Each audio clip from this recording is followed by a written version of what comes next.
सब गाइस कैसे हो? अस्सलाम वालेकुम। आज के अंदर व्लॉग में हम आपको दिखाने जा रहे हैं अपने पेरेंट्स। ये मेरा भाई है और ये रहे हम लोगों के पेरेंट्स।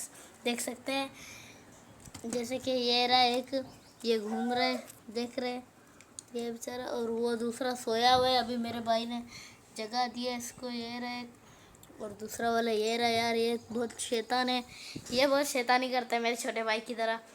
ये है एक मेरे छोटे भाई का, एक मेरे छोटे भाई का बिल्कुल शान का है। किसका है जो है ना, अभी एक का नाम मैंने रख दिया जो शरारती करता है ना इसकी तरह, मैंने उसका नाम शाजिब रख दिया और दूसरे का शान रख दिया।